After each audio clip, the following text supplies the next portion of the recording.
Hello, and welcome to today's ICMI webinar. We're glad you've joined us for the secret to making agents jump for joy, the one thing employers of choice never miss. I'm Tim McElgin. I'm the editorial manager and principal analyst at ICMI, and I'll be your host for today's session.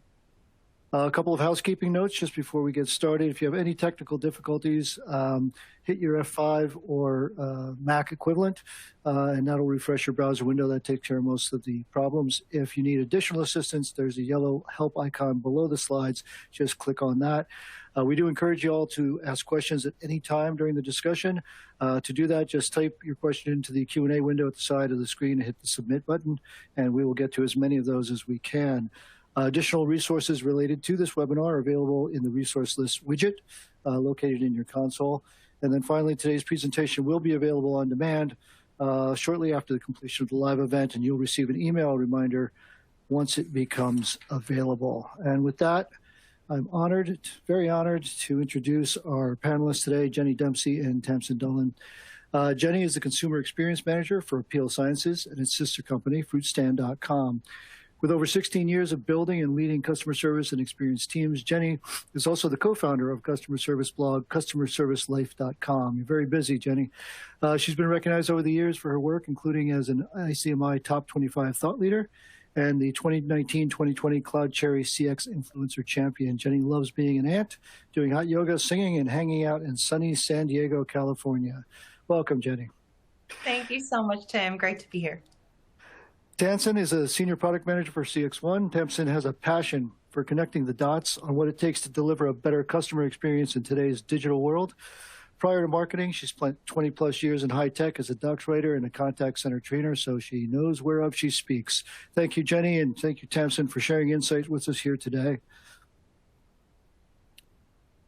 And finally, thank you to NICE CXone for sponsoring today's webinar. We're going to start off today by giving you a brief look. Oops, meant to get rid of that slide, so hang on a second. I'm clicking through slides like a maniac. I'll give you a brief look at some of the results of our 2022 ICMI NICE State of Agent Experience Survey.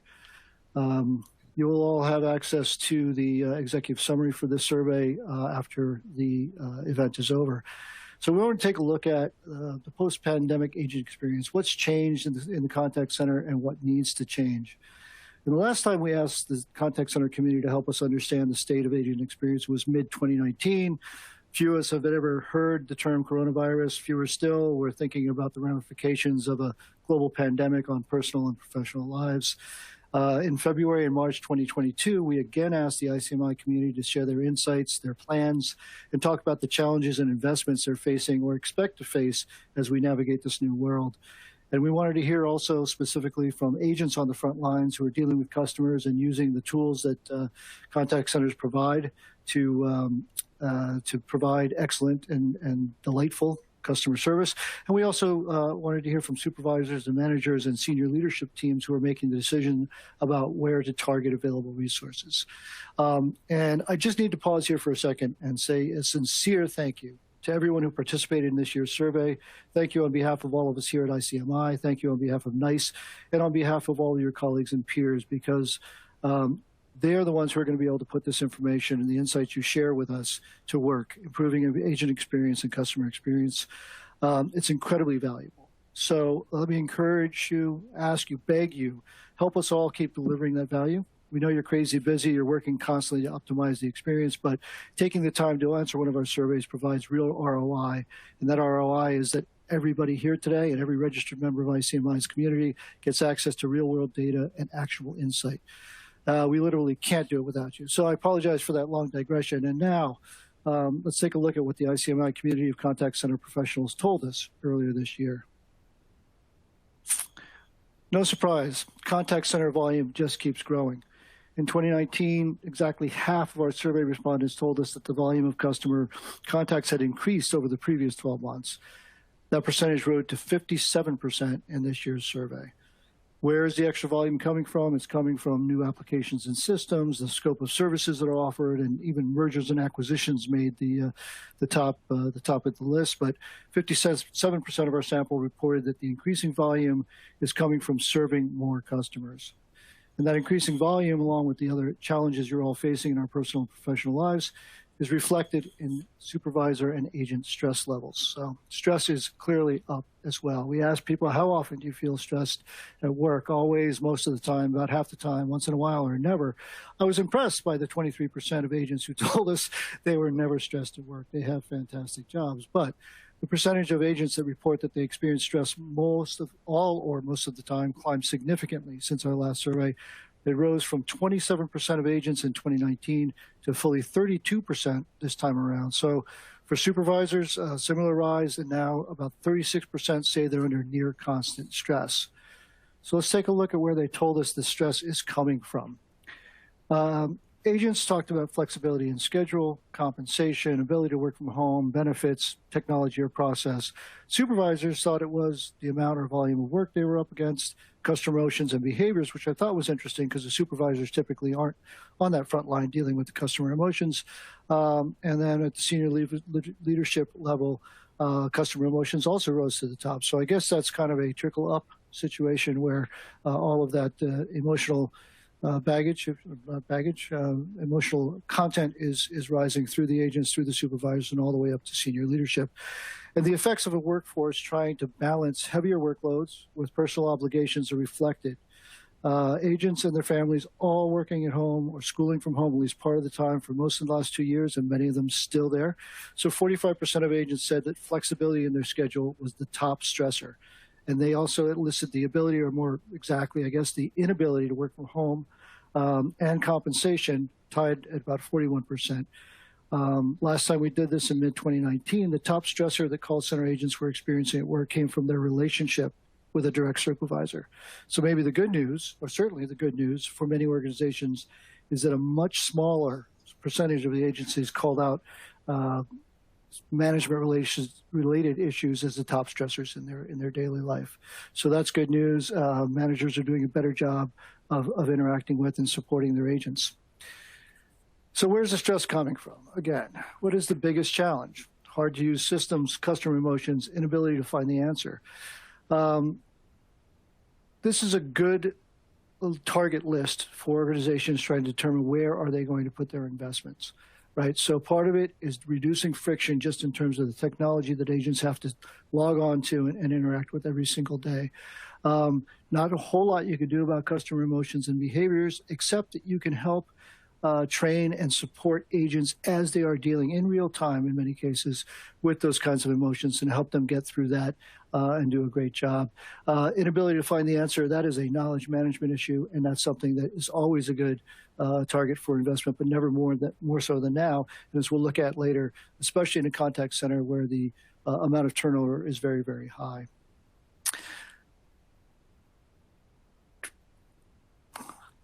So what's taking up time for agents? What do they list as the most time-consuming part of their day? And all levels and roles talked about administrative tasks.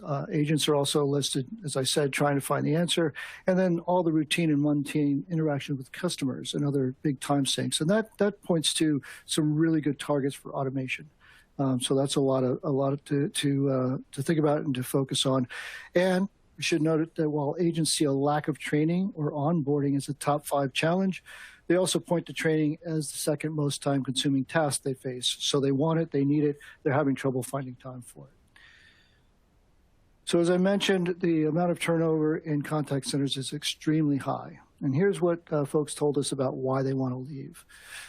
This is why I should be more clear. This is not the managers or the supervisors or the senior leadership. This is what agents themselves talk to us about. So compensation and benefits, no surprise there. If you can get a better package from another company, you're obligated to take care of your family and go do that. But opportunity for growth, career, or skill development was second. If you don't provide a path for agents to get better at their jobs and learn new technology and continue to add increasing value, they're going to get frustrated and they're going to think about leaving. And then flexible work schedules. Obviously, we've all gotten very used to having a little bit more flexibility in terms of where, when, and how we work. So the other top ones were employment misalignment on goals, which I'm not quite sure what that means, but I think what it means is you're not doing a good job as supervisors and managers of explaining to agents exactly what their goals are. And you can go through the rest of the list. And again, I want to emphasize that this is a tiny, tiny sample from a huge survey, and all of that information in detail will be available to you later. So the increase in stress for what was already a tough job has pushed up attrition rates as more agents leave for new opportunities, whether it's in the same organization, which is, we can call that positive attrition, or leaving to go get a job at a different place, which we refer to as negative attrition. But agents don't seem to be bailing because they feel like they can't handle the work. In fact, they're very, very confident in their ability to handle work, and that's even as we're moving from multi-channel increasingly to omni-channel. So that's very good news. And they're not quitting because they think the technology is outdated or insufficient. Many, but certainly not all, are content with the training and preparation they're receiving. And all of that points towards a workforce that, when they feel supported and fairly compensated and have their work style preferences taken into account, they are ready to take on the challenges of handling multiple channels and moving into the contact channel omni-centric. Yeah, that was a tough one. Omni-channel future, as I mentioned. So this year we compared what agents and supervisors, managers, senior leadership saw as the reasons that agents are leaving the contact center, and that picture is not really great. To start with, neither mid-level nor senior leadership perceives a lack of support for their agents as a top reason they're leaving. What agents say, they say not only is it number one, but it's number one with a rocket. 64% of agents responding to our 2022 survey cited manager or supervisor support, that is the lack of those things, as the leading cause of agent attrition in their contact centers.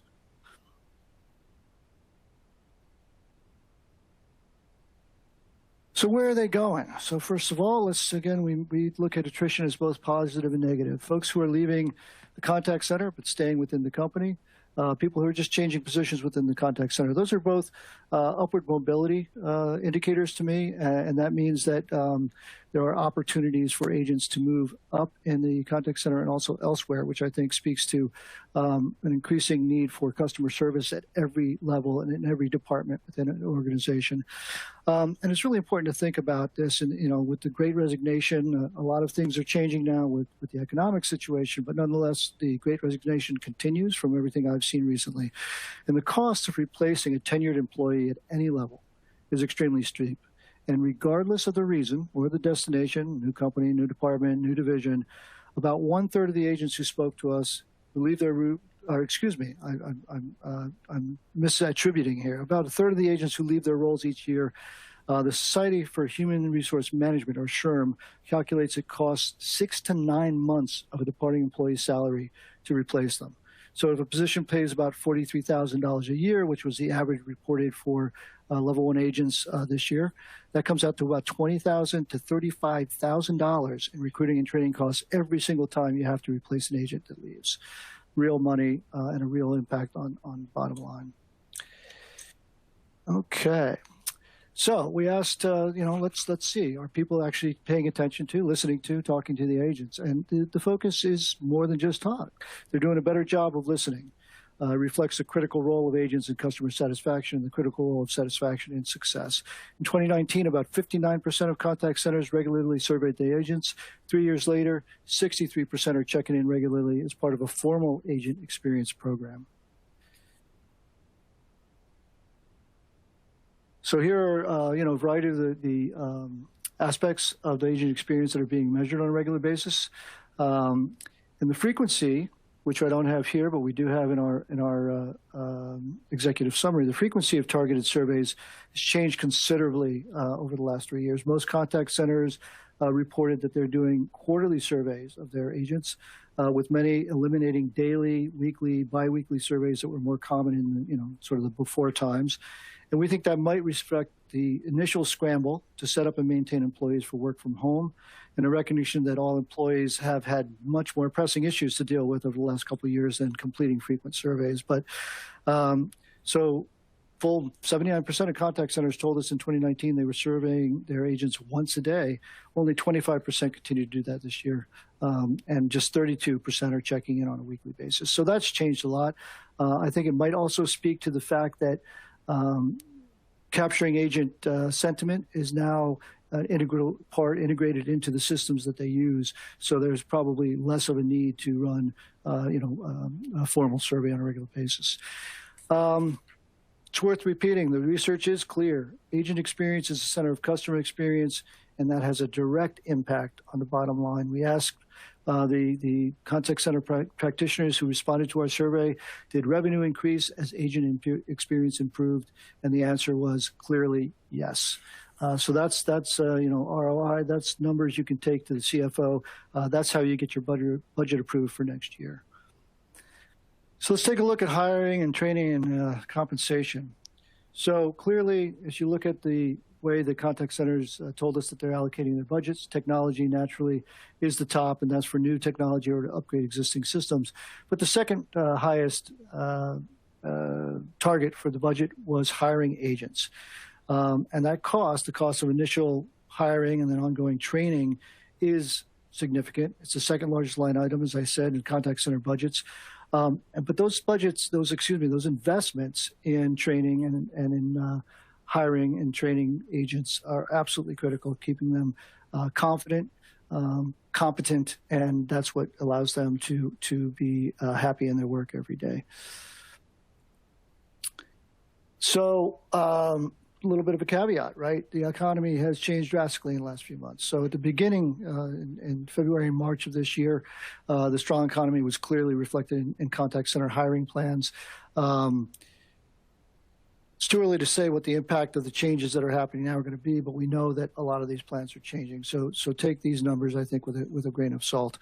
Nonetheless, the vast majority were either filling existing openings as jobs came open, or they were expanding and hiring new clients. And very, very few were freezing, and even a smaller percentage were planning on letting people go. So it's really hard to judge right now how that's going to change. But what we don't think is going to change is what contact centers are looking for in new hires, right? So they're bringing on new agents. They're looking for the sorts of skills that make a good customer service candidate from day one. So that's the ability to listen to and empathize with customers, and the ability to think critically and clearly, the ability to learn quickly once they're hired. So we took a look at what sorts of topics are being covered as these new agents are being brought on board. And during the onboarding process, contact centers are looking for agents to learn the contact center specific processes. They need to build or polish their customer service skills, and they need to gain familiarity with the knowledge base and how to use it. And naturally, training on the various systems and applications is a critical focus.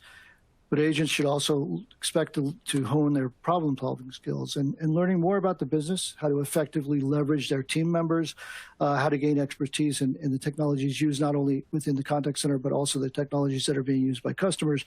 That looks like it's a more organic process. It's not the focus of most initial training programs. So once they've found and they've hired those empathetic problem-solving agents, they need to get them up and running as quickly as possible. Most respondents told us that they expect that process to take somewhere between 1 and 6 months. The expected time to proficiency has stretched out a little bit since 2019. A higher percentage of contact centers this time around told us 3 to 6 months was more common than 1 to 2 months, but only a very few, I assume highly specialized contact centers, are giving new hires more than 7 months to come up to speed. So we talk a lot about engagement. Let's take a look. What they tell us about what factors contribute to their high engagement. These are the agents who self-identified as highly engaged. So the factors: fulfilling work, being able to support their customers successfully, understanding their roles and their goals, and then having the necessary tools to perform their job duties effectively. All really, really high at the top of the list. Understanding what engages employees is critical to attracting them, to retaining them, and to motivating them and keeping them, improving every single day. And this is especially true, we think, at the agent level, where turnover is very high compared to other roles, and also where demographics tend to skew a little bit younger. So the only way to understand how these agents feel about working for your organization is to consistently measure satisfaction, stress, and engagement, and then, most importantly, act on the findings to improve the overall agent experience. So the bottom line, and this is good news, when they have the tools, the training, the management support they need to do their job well, most contact center agents love the work they do. Contact center employees as a group, They want to help customers. They're energized. That's what gets them out of bed in the morning. They're motivated by that and by the ability to support their teammates. Very much a team-oriented group of people. Organizational and contact center leaders who can remove the maximum amount of technology and process and support friction from contact centers are going to empower an engaged, proficient, and dedicated team of agents who are much more likely to stick around and help power your organization's successes. And those organizations gain happy, loyal customers, and that's what's going to position you for long-term growth. So a very, very quick look, tiny piece of our 2022 State of the Agent Experience Survey results. I encourage you all to download the full executive summary when it's made available, and also keep a lookout over the course of the year as we go deeper and analyze more of the data. So now we're going to hear from somebody who actually spends her days doing the work. And I want to thank you again, Jenny, for joining us here during our webinar. I really appreciate it. So let's take a look at the view from the trenches. Are you muted? Let's just double check you. I'm here. Running? I'm ready. You're there. Tim. Okay. Yeah. All good to go Talk then. about this. Good stuff. So let's go right to the core question. That's what we wanted to know, and that's why we did the survey, and that's why we're here at the webinar today. What is it that agents want and need? Our survey clearly showed most contact center pros love the work they do. They love helping customers find answers and resolve their issues. But let's start with what you've learned in your career about what agents actually need from employers if they're going to remain engaged and committed to the work. Gosh, yeah. So, I'm on the front lines every day, and the wants and needs kind of come down to these basic things that we saw a lot in the survey that you showed us, Tim. But we want things to be able to, like, the tools and resources that we have, like, we need them to work. And if they're not working, that prohibits us from doing our job and helping customers. And sometimes, it's not necessarily a priority to get these tools fixed or to, get a new tool that might help support customers better. And we might have to find workarounds, and that can get frustrating. And so making sure that we have the tools that we need to actually do the job is going to be the basic foundation, right? Like, we can't go in there and try to do the work if we don't have the tools. Sure. And wanting to make sure that we have the support from our leadership, support from our team. This is a group effort, even though we're on the phone with the customer or the email or what have you. This is a group effort. And so having the support, and that also includes the training. I know you touched on that, Tim. The survey findings show that, training is important, but there really isn't necessarily a lot of time to do the training. And sometimes the training starts when, a new agent comes on board, and then suddenly they're just dropped off in the deep end, and then there's no more training moving forward. And the importance of training, ongoing training, and having it be something that is time accessible, where someone can log off for a certain amount of time throughout a week, a month, whatever that looks like, and be able to do it without freaking out that they're going to get back to a huge queue. And I think also the career path and kind of career growth planning is huge. And I think that kind of started, I saw that more happening for myself, and also like for others that work in the industry and different contact center teams, throughout like COVID and afterwards, we're thinking more about like, well,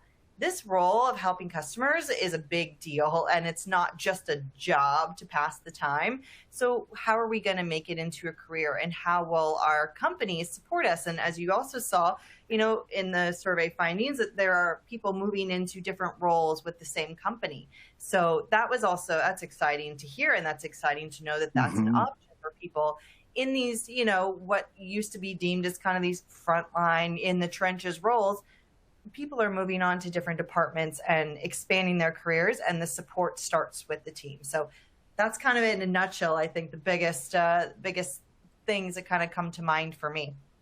Sure. And I'm curious as well about some of the things that employers have historically focused on that maybe don't actually move the needle much in terms of how satisfied your agents are, how engaged they are. Yeah. So when it comes to what we don't need, no one needs a micromanager. No one needs someone hovering over your shoulder.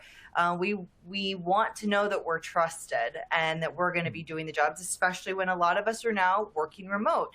Um, we don't need that micromanager. We don't necessarily need the numbers. And I say that, and I know a lot of people watching and be like, "Oh no, but we have to have numbers."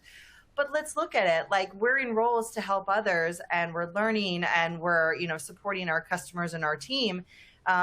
Sometimes CSAT or NPS or whatever number, throw it out there, doesn't matter as much, and it's more about the experience that the customer is having, the more the experience that we're having.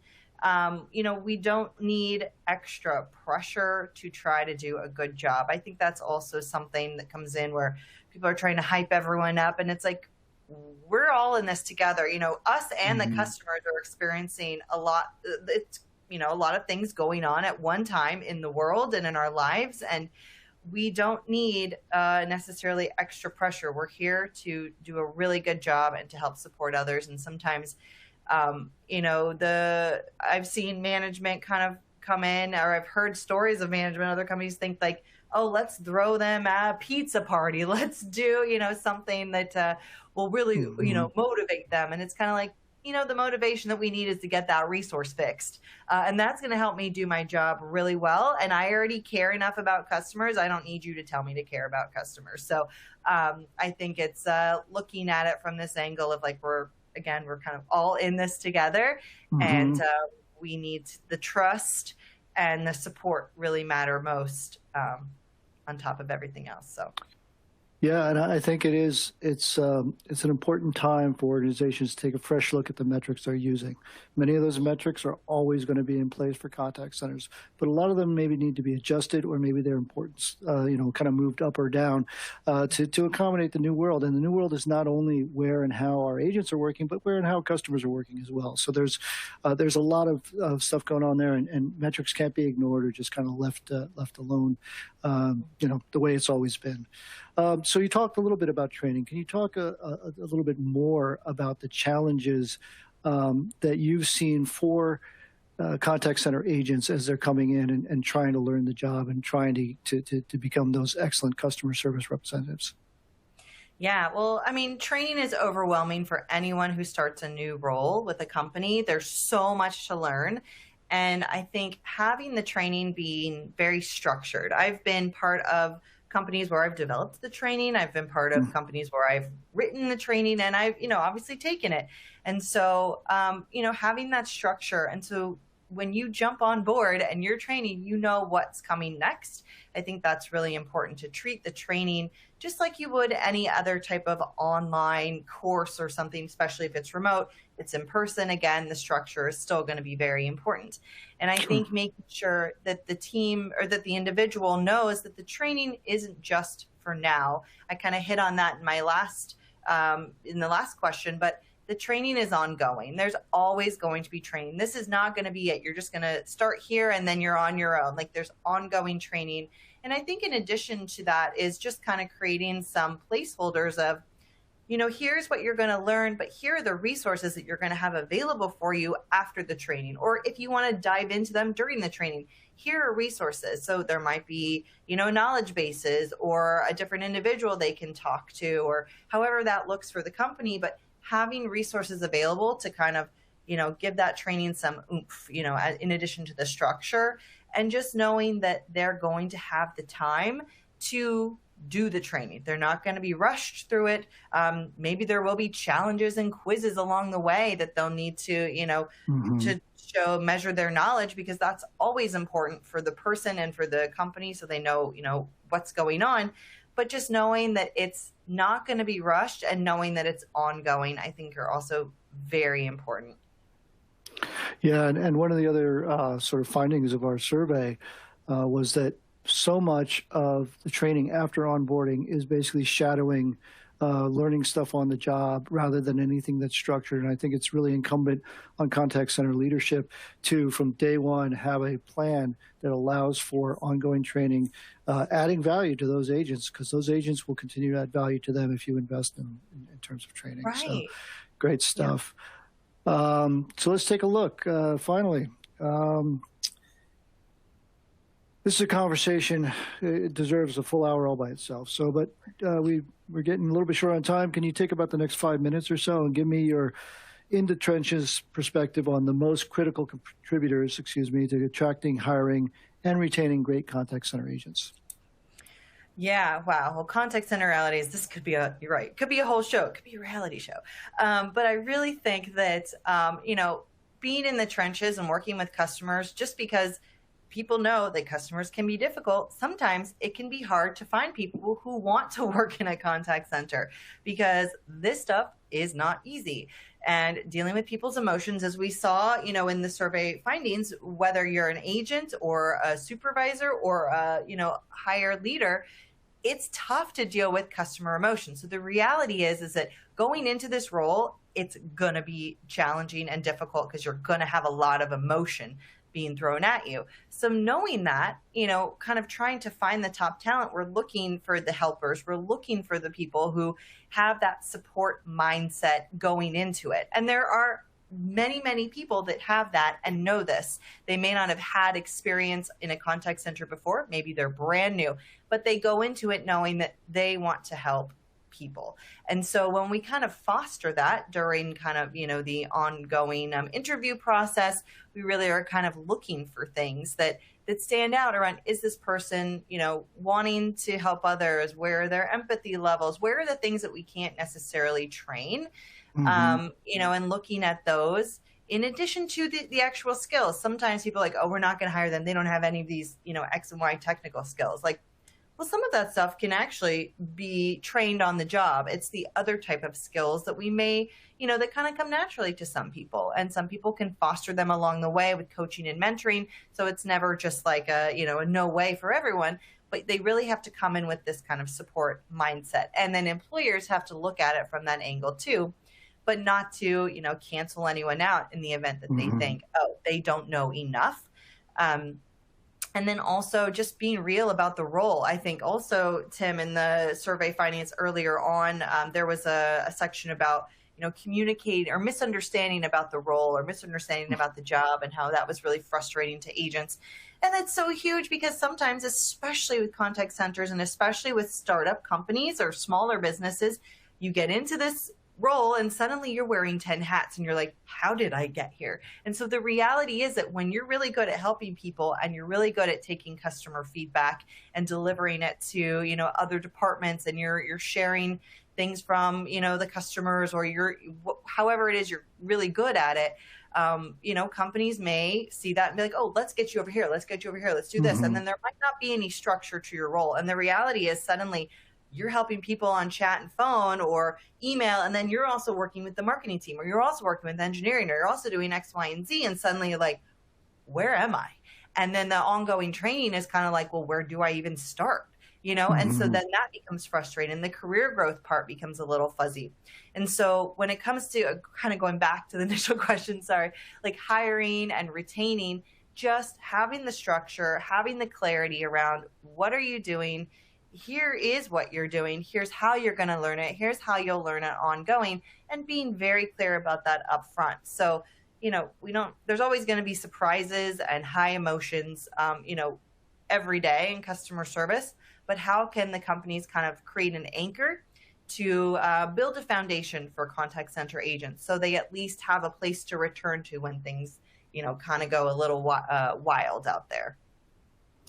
Yeah, that's great. I think it's fair also to remind decision makers that, if you're asking people to wear all those hats, you really need to start paying for them. Somebody on Twitter the other day said, my boss asked me if I spoke Spanish, and I said, that depends. How much are you willing to pay me to speak Spanish? And it's a snarky comment, but I think it's very, very important. These folks want to improve. They want to gain new skills and new capabilities. They want to add value across your organization. So, make sure that you're supporting them. Don't think of them as sort of a throwaway resource. Just because there is a lot of turnover, a lot of young people in that job, they all want to do something special with their careers, and they're looking to you to help do that. So thank you, Jenny. This has been absolutely fantastic. I look forward to continuing our conversation. Thank you. Okay, and now we're going to hear from Tamsin Dolan and NICE CX1 about the secret to making agents jump for joy. We're going to start off with well, here goes the slide. There we are. We're going to start off with a poll today. And we'd like you all to take a minute and answer our poll, and then we'll get back and take a look at what your responses were. So, Tamsin, you want to jump in? It's now your show. That's awesome. Thank you so much, Tim. Hello, everyone. And my name is Tamsin from NICE. Over here at NICE, we're really big on eliminating friction in the CX space. And while that's focused on the customer, it's also about the employees who represent your brand. So we really wanted to hear from you. What are your agents' biggest challenges or grievances? And I think, Tim, that they can pick all that apply, so you can have multiple grievances here. Freedom to share your grievances. We want to hear what your agent's biggest grievances are. You know that the picture painted by the research that you shared today, a picture painted by the latest state of agent experience research, it's really clear, right? Happy workers make customers happy. And happy customers spend money, and they cost you less, and they keep your stakeholders happy. And so like the happiness of your reps is a really key element of your customer experience and how successful you could be with that, right? So I thought it would be great for us to spend some time in our presentation today to explore what is it that choice employers are doing for their agents, whether you call them reps or customer care teams, and what they're doing for them to keep them happy. Great, yeah, critical area of focus for everybody in this industry right now. So I think we've given everybody enough time for the contact center festivities here, where you get to air your grievances. Let's take a look at what we heard. So there we go. Legacy technology or complicated processes. And that's something that's tough because people invested over the years. They've got a lot of technical debt. It's not something that you can change overnight, but it's really, really important, I think, to look very closely at where you can spend money now to have the biggest impact, right? Where else? Flexibility and where or when they work. And we do have another question from the audience that I'll get to later on that was specific about, flexible schedules as a top priority. So we'll take a look at that at the end of this.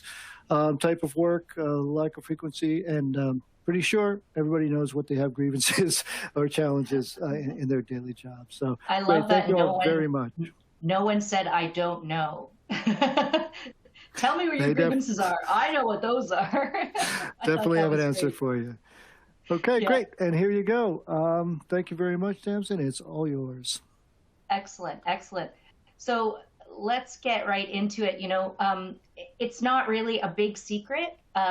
It's the one thing that employers of choice never miss. What makes them for their agents jump for joy, want to join their company. It's not really a secret at all, or shouldn't be. The big reveal is that agents want the same thing as your customers do. And if your agents are leaving, it's because they have better options. They're choosing employers that treat them more like customers and less like cogs in a soul-sucking dead-end job. Merging employers of choice who know what's going on have applied what's already familiar.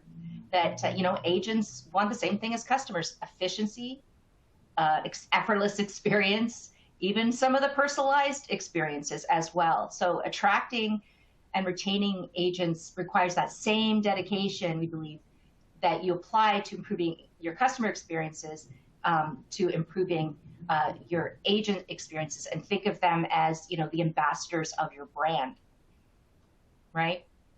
So friction is avoidable. That's the good news, right? Burned out agents shouldn't have to deal with angry customers, repetitive tasks, time searching for answers. You can give them flexibility and control over that work-life balance.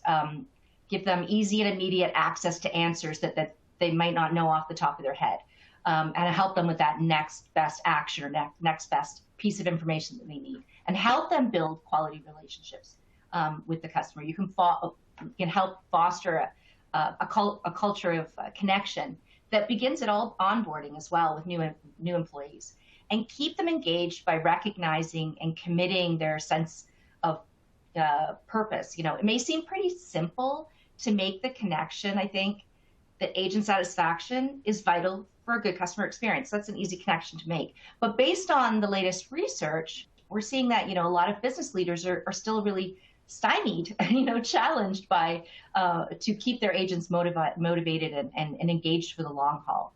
And that's really serious because half of them are likely to leave if they're unhappy. So it's become a really important thing to prioritize, improving the situation for agents. And oops, I think I skipped a slide. Let me go back there. I think just like any of us, agents want to be more effective at work. I know I certainly feel like that about my own job. Do you actually think that do any of us believe that agents enjoy repeating themselves and transferring channels? They enjoy it about as much as customers do, and that means not at all, right? So it's equally important to pay attention to that agent experience and to ensure that it's removing friction and you're not adding friction in there that gets in the way of solving customer problems, because that's what your agents are there to do. And the right tools enable that seamless experience for them. So it's not just frustrating for customers when the agent can't help them, but when the agent's stumped or has to go look something up. That sentiment goes both ways, particularly because agents have already been getting squeezed by like this increasing complexity, volumes are up, and we've heard a lot of you have still inadequate tools, old technology, and that can perpetuate burnout and compound that the negative feelings that your employees are having. So here's the impact of high effort, friction-filled work days, right? As you can see, it's not doing anyone any favors, agents, businesses, or customers, right? Agents want fulfilling and meaningful interactions, and you can remove the repetitive tasks that are plaguing their workload. You can augment and elevate their performance by connecting them with the right answer, exactly the right answer at the right time. They don't want to wait around either. They want to be proactive and make instant changes, to their schedules, schedule swapping or shift swapping, accessing customer content, having context for the conversation that they're having with the customer that's on the line with them, and even get real-time coaching while they're working. So, a lot of agents have also embraced, or contact centers, businesses have embraced digital, right? Even more and more over the last couple of years, and they're attracted to remote work now. And the right tools can support, being productive from anywhere models without sacrificing the human communication or building those meaningful relationships with their team and with customers. So there you have it. Employers of choice prioritize their reps as much as they do their customers. And, I kind of summarize it down to these three things. They really focus on these three things they're doing really well. Removing friction.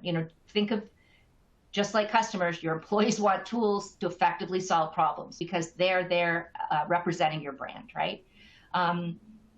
They will win onboarding because the first impressions aren't just for customers, it's also for agents as well. Employers of choice will streamboard the onboarding and build rapport with their new agents. And they also foster their sense of purpose and silence that static and give agents a purpose beyond just closing tickets. So, the right tools can make agents happier and more productive. And I wanted to share, some real stats and customer success stories. Here's just a sample of organizations that we've seen meaningful results from providing their agents with the right tools. So first up is Oscar Health. They're a health insurance company, and they were struggling to measure schedule adherence and determine the best times for scheduling offline activities. And this is probably pretty popular across still a lot of our audience. Their agent schedules were created using spreadsheets. How many of you are still using spreadsheets, But now, Oscar Health, their agents can have individual schedules. Before, all the schedules were in one spreadsheet. It was really complicated. But now it gives the agents a clear understanding of their day-to-day activities. And they really saw results with this. Improved productivity by 40% and their service levels by 71% through applying workforce management innovation and technology. And then another company, Mitchell, they boosted their agent productivity by automating routine calls like payment reminders, and they just left a recorded message. Instead, they did a CRM integration with screen pops also that display customer information to the agent. That's saving them like 2 to 3 minutes per call, which is crazy. Radisson Hotel Group. Of course, lots of us are familiar with Radisson or stay in a Radisson property, and that company has a unified view of all channels. Their interactions can be rerouted to different locations. They're all over the world, and they can be rerouted to different locations if needed. And agents, they don't sit idle any longer, and as a result, their utilization jumped 20%.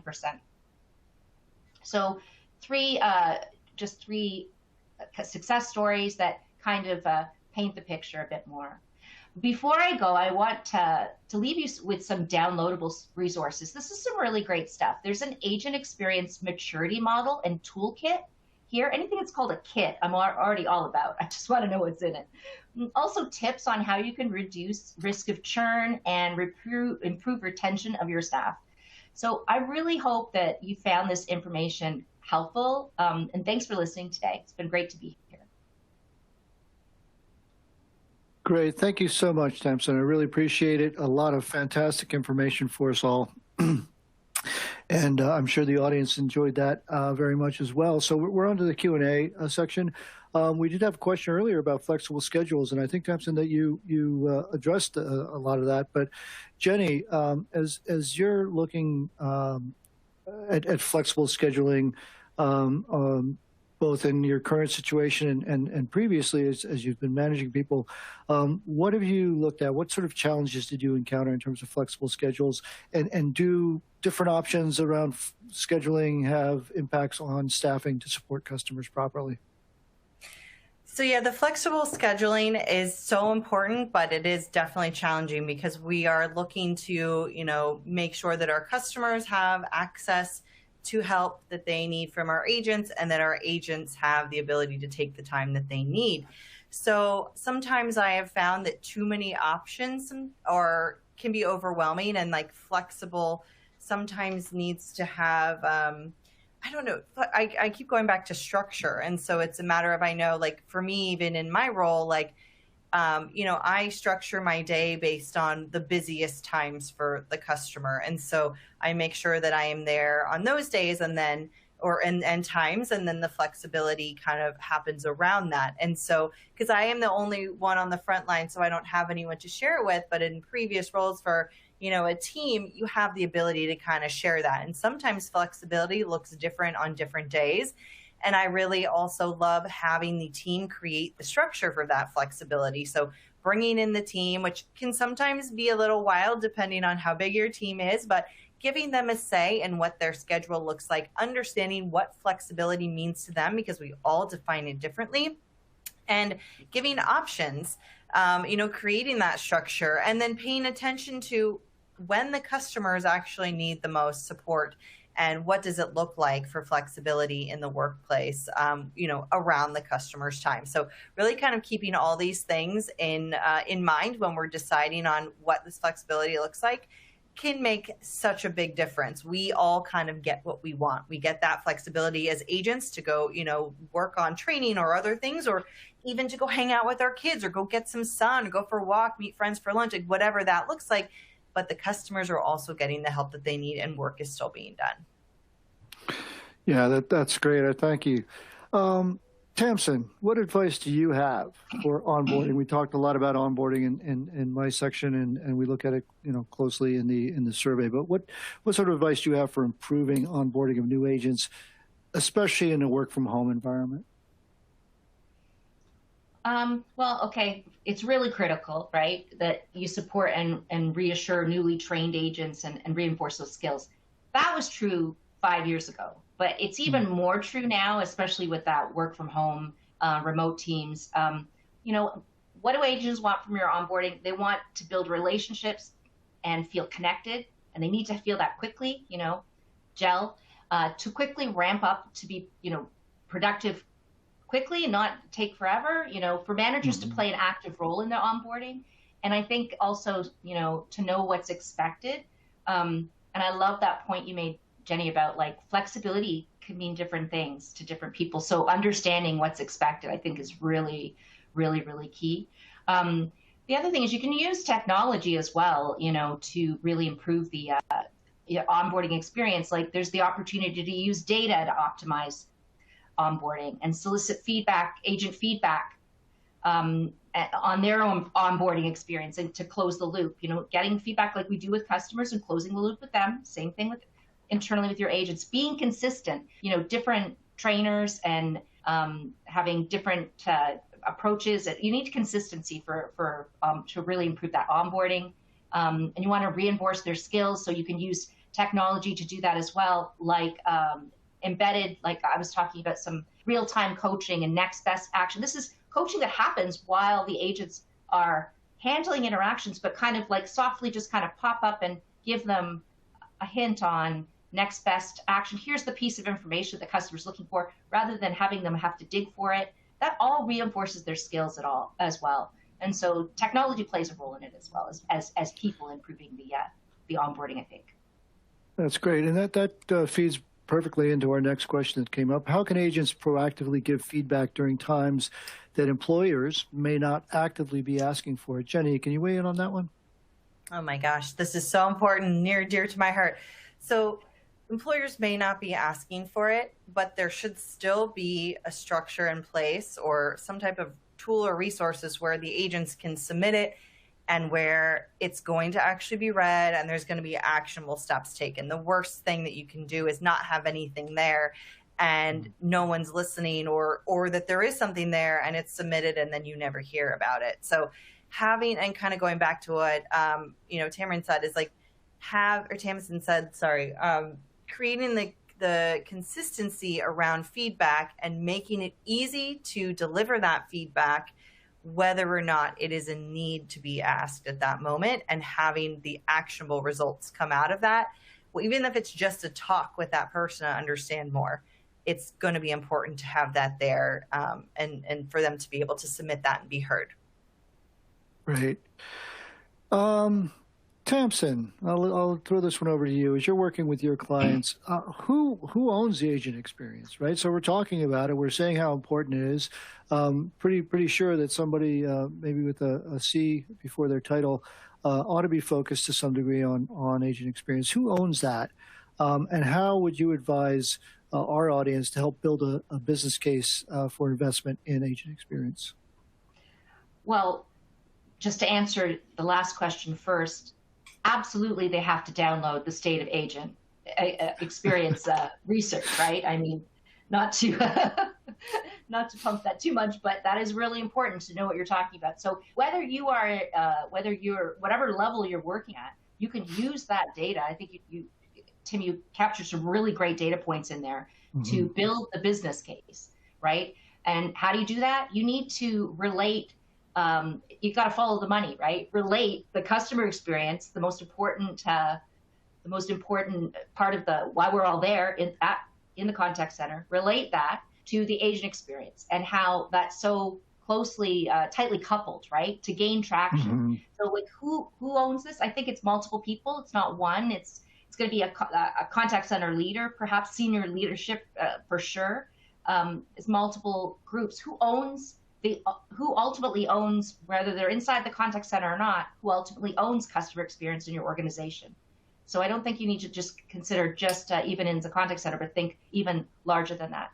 And it requires having leaders who can advocate for and share the experience of the agent across the business, take it outside the contact center and link it to customer journey and customer experience and the bottom line. And great managers in this will do this with confidence and hold the mirror up to the organization and really relate customer experience to agent experience to gain that traction, I think.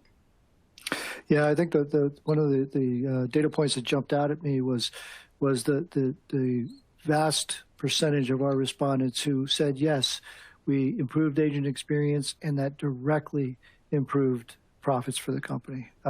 So those are the types of number stories that you need to be able to tell to the number of folks. You need to snip that and take that to leadership, right? That'll get their attention.